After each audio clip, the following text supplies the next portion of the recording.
All right. So today I want to just go over the actual healthy credit list you should have.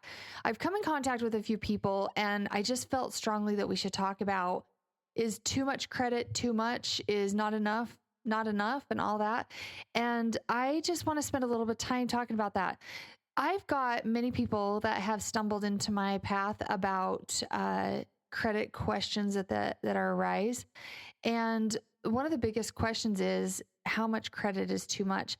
And at the young age of 18 to even 25, your credit is brand new. There's nothing really there because you have 18 years worth of nothing, because nothing really should have reported to your credit report. The big misunderstanding is people with having to have a student loan. I've seen people with credit scores in the mid 800s, and that's a high credit score, and they've never had a student loan. I personally have never had a student loan, and my credit scores are actually really good. So I don't think that the advice you get from, I have to have a student loan in order to have my credit be at the uppity up that it needs to be, I don't think it's accurate.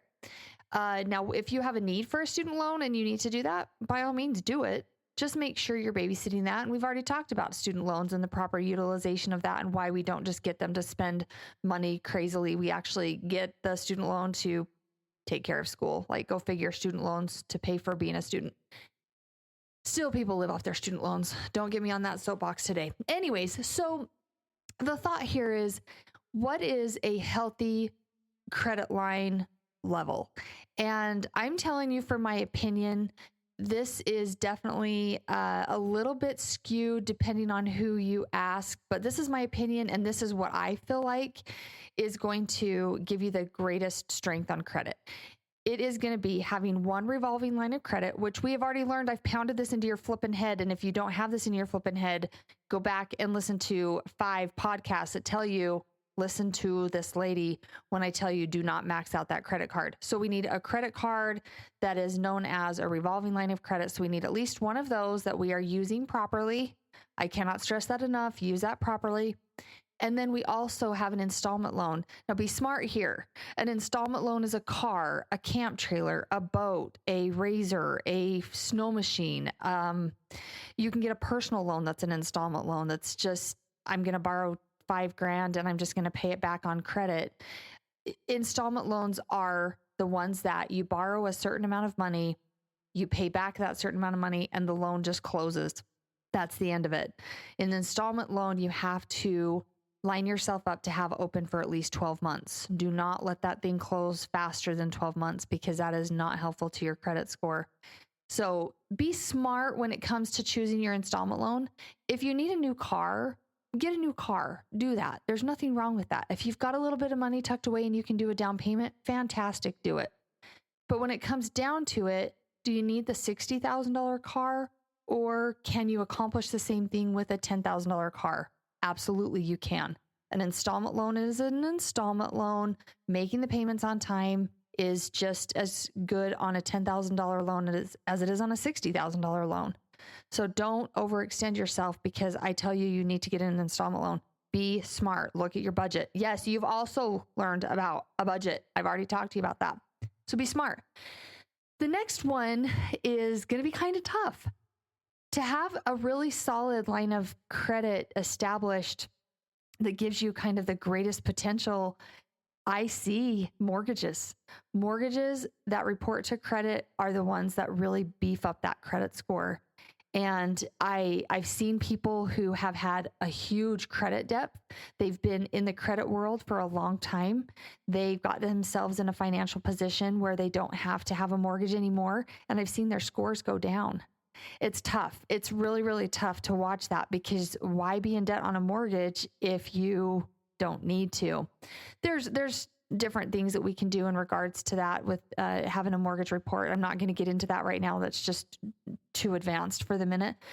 So the purpose of having the most, I guess, beneficial to your credit scores list is going to be having a revolving line of credit, having an installment line of credit, and then, of course, getting a mortgage is going to help. Now, a student loan is not going to hurt you. but you've got to babysit those student loans. You've got to be conscientious of why you got a student loan. Same thing with a credit card. I swiped my credit card. Did I have the money in my bank account? Don't just be getting lines of credit because you were told that you've got to establish lines of credit. Do it intelligently. Make sure that you're only getting lines of credit that are necessary for you to build credit and survive right now. There's things that you've got to have to make life work. You need a vehicle. Does it have to be a $60,000 vehicle? No, because you already heard that 2 minutes ago. You do not need a $60,000 vehicle, but you do need a vehicle to be able to get to work, to be able to get to medical appointments, to be able to go do service for people, whatever your case might be. You need a vehicle, and there's nothing wrong with having a car loan.